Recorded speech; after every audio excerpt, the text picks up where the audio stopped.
Hello guys, pag-aaralan natin ngayon ng switch mode power supply. Ito ang sample ko. Pumili ako ng simpleng switch mode power supply para mas madali nating maintindihan. Isa-isahin natin ang mga components nito at babaklasin ko isa-isa para mas malinaw at madaling maintindihan. Magbo-voltage checking din tayo sa mga active components niya, gaya ng IC, opto-isolator, diodes, at mag-check din tayo ng waveform na nanggagaling sa pinaka-switch niya papunta sa high-frequency transformer. Titingnan din natin sa oscilloscope ang PWM signal niya. Gagawa din tayo ng schematic diagram. Medyo mahaba-haba ang video na to, kaya hahatiin ko sa 2 o 3 upload. Kaya tutok tayong mabuti para mas madali nating maintindihan kung paano nagwo-work ang switch mode power supply. Take note delikado ang kuryente, nakakamatay. Kaya kung wala kayong alam sa ganito, huwag niyong gagayahin to. Bago natin baklasin at pag-aralan ng switch mode power supply na to, may 2 klase ng power supply. Ito nga, yung switch mode at yung lumang linear power supply. Bago pa nila na gawa ang switch mode power supply, ito yung kauna-unahang power supply noon. Ngayon, i-compare lang natin saglit, mabilisan lang, para makita nyo lang yung basic difference niya.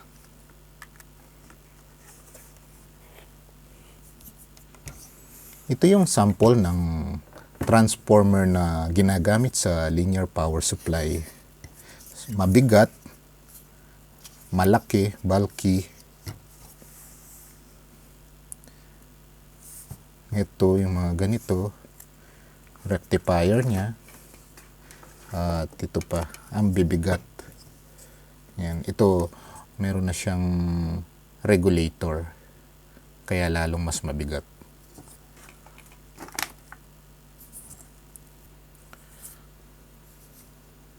Yung 30 amperes na power supply na linear, approximately na 30 kg. Kung ang gagamitin mo ngayon ay SMPS or switch mode power supply, approximately nasa 1 kg lang siya. So approximately 1 to 10 lang siya. 1 kilo sa 1 kilo kung ang gagamitin mo, switch mode power supply, at pag linear naman, nasa 10 kilo. Approximately lang yun. Pero ganun siya kabigat. Pero may mga gumagamit pa rin naman ng linear, kasi ang linear, less ripple siya, less electromagnetic interference siya. So, idodraw ko yung block diagram niya ng mabilisan lang.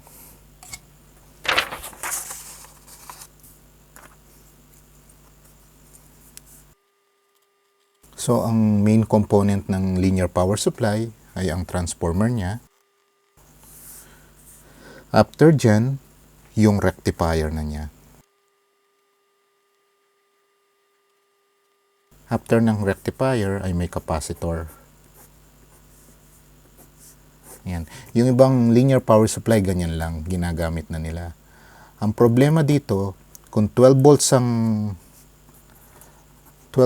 output ng transformer mo, ang magiging output nito ay mataas na.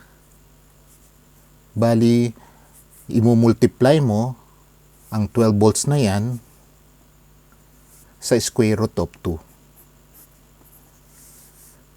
So, ang lalabas dyan ay 16.97 na. So, masyadong mataas. Kung gagamitin mo to sa mga appliances na 12 volts lang ang requirements, tiyak masisira yan. Kaya ang iba, nilalagyan pa nila ng extra filtering pa. So, pabigat ng pabigat. So, yung iba, nilalagyan pa nila ng regulator. Ang isang advantage nito, ilang components lang siya, kaya napakadali niyang i-troubleshoot at i-repair. So, pareho lang na may cons and pros.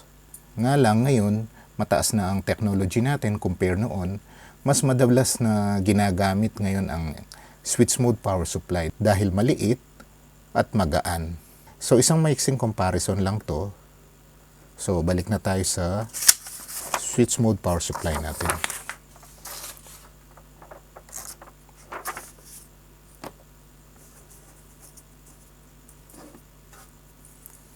So, ito naman ang block diagram ng switch mode power supply para makita natin ang difference nila. Kung ang linear power supply, transformer na kaagad, iba naman ang switch mode power supply.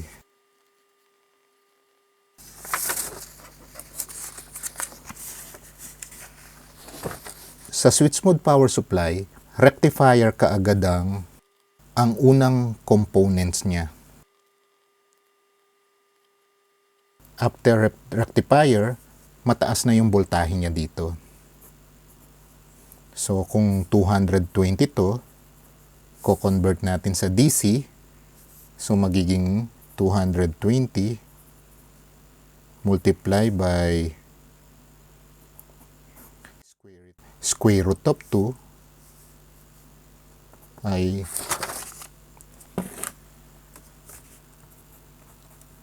nasa 311 volts DC na siya. Tapos, pupunta siya ngayon sa switching, high frequency switching. After niya sa high frequency switching, dun pa lang ang transformer niya. So, dito pa lang, nakikita na natin ang difference, napakalaking difference nila. Ito, diretso na yung transformer niya sa mains voltage. Ito, magre-rectifier muna, pupunta ng high frequency switching, dun pa lang ang transformer. Kaso, ang transformer na to, high frequency transformer din. Hindi siya katulad nito. So, ito yung transformer niya. Maliit lang, pero dahil nga high frequency, mas malaki yung wattage na nai-output niya. Compare mo sa napaka-bulky na transformer na to. So, after niya sa transformer, doon pa lang siya babalik uli sa rectifier. At output na siya. Ang kagandahan nito, kung ito 12 volts, after mong pinilter, 16 volts DC na siya. Ito, kung 12 volts ang nakaset niya, mag-i-stay na 12 volts yan. Kasi, meron siyang feedback system. So, magkakaroon siya ng isolation dito. Yun yung tinatawag na optocoupler. Magkakaroon siya ng mga sensor dito, output sensor, at kukonect sa output DC. So, minomonitor niya yung output DC, papasok niya sa optocoupler. Ito namang optocoupler na to, magkakaroon ng PWM controller or oscillator at i-feed niya dito sa high frequency switching. Medyo komplikado, pero ito na yung ginagamit ngayon. Kasi nga, kung ikukumpara mo sa linear power supply, napakataas ng efficiency niya. Magaan at maliit.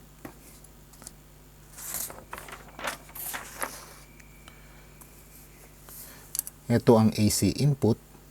Nakasiris siya sa NTC. Nakasiris sa diode. Tapos pumasok sa filtering capacitor.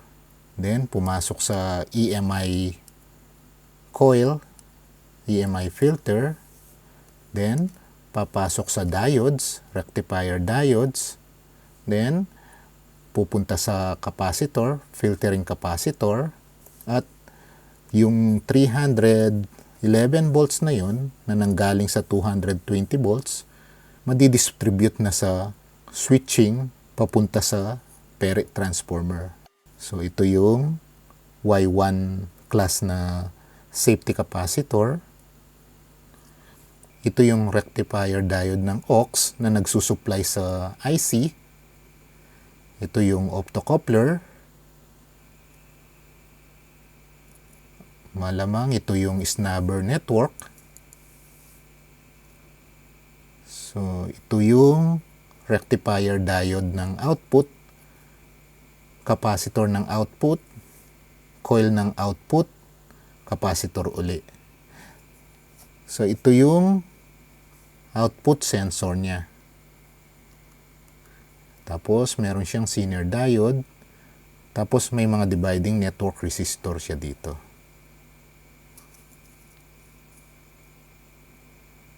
Sa likod nito, makikita natin isolated yung input sa output. So, minsan tinatawag nilang hot ito, tinatawag nilang cold ito.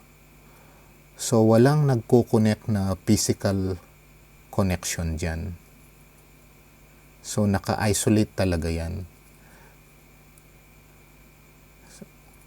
Bali, ang nakadugtong lang dyan yung opto-isolator, yung transformer, at yung Y1 class na safety capacitor.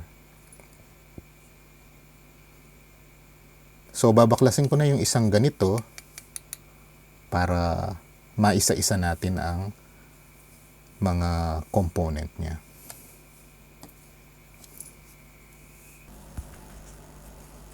So, hanggang dito muna tayo.